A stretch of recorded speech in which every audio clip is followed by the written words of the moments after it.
The ability to be able to add distributed networks to your current automation system gives you scalability and flexibility that can be a huge advantage. Let me show you how easy it can be. So as you can see, in our current automation system we have a controller and an HMI panel, so let's add some hardware to it.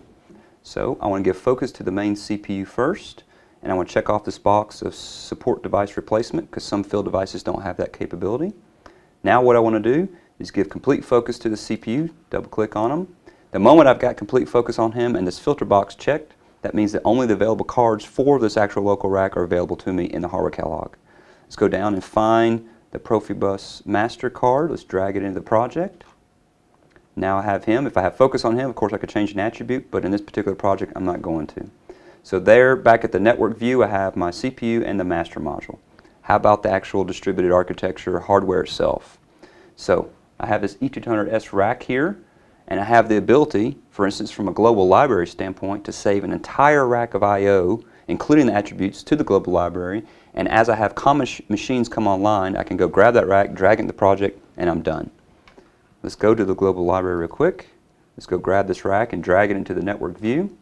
There it is. I can double click on it, and for instance if I want to change an attribute, if I double click on it, there's the properties. I want to change the Profibus address to 3. And here's all the associated cards that are in this particular rack, including, even if we have an analog card with a 420 milliamp, 0 to 10 volt, whatever attribute is with it, comes with it. So let's go back to the network view. The next logical step is networking. So let's just mouse over the Profibus interface of this rack. Let's drag it to the master module. When I let go of it, it'll auto-create the logical physical connections. The Profibus network is done. Let's move on. Okay, Profinet. Let's go back to the hardware catalog. Let's go choose Distributed I/O, E200SP. Let's go to Profinet Interfaces. There we go. Let's drag that onto the network view. There it is. Double click on it. There's the photorealistic view of it. And since I've got focus on it and the filter box is checked, I can go search for this local rack and hardware that will go in it. So an 8DI card, 8-point DI card. Let me drag that in the project. 8DO card. Let's go grab one of those, drag that in the project. And if I want to terminate this I/O rack, I just go grab a servo module, drag it on, and now the I/O rack is complete. Okay, let's go back to the network view. How about networking this to the Profinet side of this system? So let's just mouse over the interface of it. Let's drag it onto the master module of the CPU. It auto-creates the Profinet network to the master, including logical physical connections, IP addresses, device names, everything's done in the background. The Profinet network is done as well. Okay, how about assigning this I/O device name? So let me give focus to the E200SP rack. Go down to Assign Device Name. So this particular rack, from a Profinet standpoint, has an IP address and a device name. What's important about that is that's how the master addresses all the field devices. So we're going to have a dialog box here, and with this dialog box, it's going to give us the ability to actually see all the Profinet I/O system architecture hardware out there.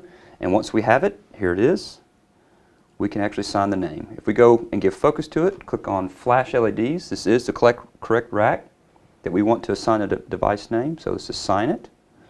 So at this point, it's going to go out and scan the network again, try to find that hardware, give it his device name. And then I can click on the refresh button. I'll scan the network and make certain that it physically has been assigned.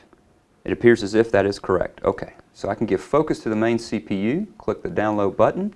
So now we'll actually go back and compile the two different networks, Profibus and Profinet, including the associated hardware we put on it and all their attributes, along with all the current system hardware that we have, including the code. Once he's finished compiling all this, we can load it to the system, and we should have a fully functional networking system here. I click the load button, so now he's actually loading to the physical hardware itself, and I click Finished, and as you can see, we have all green LEDs here on the two different I/O architectures and the main CPU as well. Okay, so let's prove that this system is up and fully functional. If I just give focus to the main CPU and click Go Online, the way you'll know that is we'll have the orange bars across the entire top of the software. And also too, we'll have all the green check marks so we know all's well.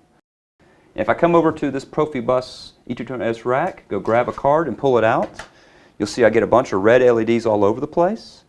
If I come down to the device information, if I just click on this right here, it'll automatically take us to the diagnostic buffer. And as you can see, it is an incoming message. It is an error for rack 0 slot 4, and it says this hardware component is removed from that particular rack. That is correct, so I can solve the problem easily. Let me put this back in the rack real quick. Problem is now solved. Goes back and it scans everything, and we have outgoing message, and everything is now green LEDs. So basically, we have the ability for all of our hardware, 1200, SP, E200S, to have every single layer of potential diagnostics from the channel all the way to the entire rack, and you don't have to program one line of code to get any of this. Okay, so the next step is, let's go offline. Now that it's offline, how about control? It sure would be nice if we could do some actual control over one of these networks. Let's do it over Profinet. Let's go back to the device view, and let's go to the hardware catalog, and let's choose HMI KP8.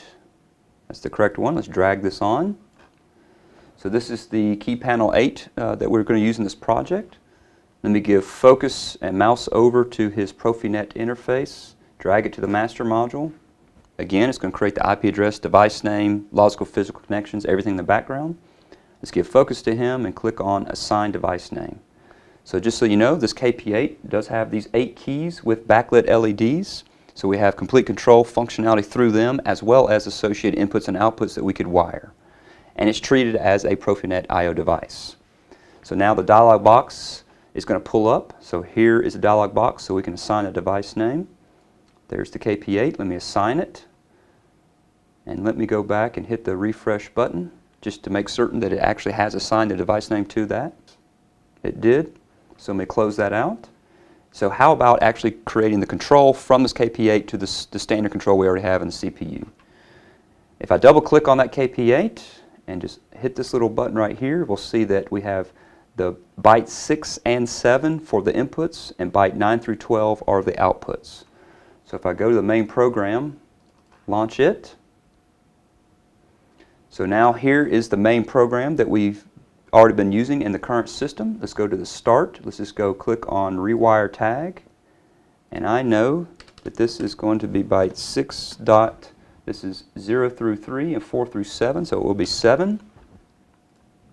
Let's go to the stop, rewire tag. This will be 6.3. So now I've got my standard control. How about actually doing something on enunciation? So let's create 2 more quick networks. 1, 2. Let's go grab a normally closed contact as well as a coil. And then I can go grab this motor 1 and hit control and drag it to this first tag. And then I want to use the global library concept again for our tags. You can create a tag database, save that to your global library, and as you pull in the hardware, you could also pull in the tags. That way you can tie them together and be up and operational quickly and efficiently. Let's go back to the library. Let's go grab our tags. Let's drag into the PLC tags. So there's our start. Let's go copy and paste this whole entire line of code into the second line. Then I need to change the contact to a normally open because I have to have the inverse state. Let me delete the start and go drag the stop tag over here. Let me give focus to the CPU, click the download button. So now it's going to compile this new field device, the KP8, including what I put them on Profinet, as well as all the new code changes I've made. Once it's finished compiling, then we can click the load button. Now it's going to load all that down to the system. And in fact, we should have a fully operational KP8 on Profinet and have full control over the current system in just a matter of seconds. Let me click Finished. As you can see, the LED is working and functioning fully at this point. I can click Start and have complete control over my current system. And I can click Stop, and I did this whole thing in just a matter of minutes. Now that's engineering efficiency.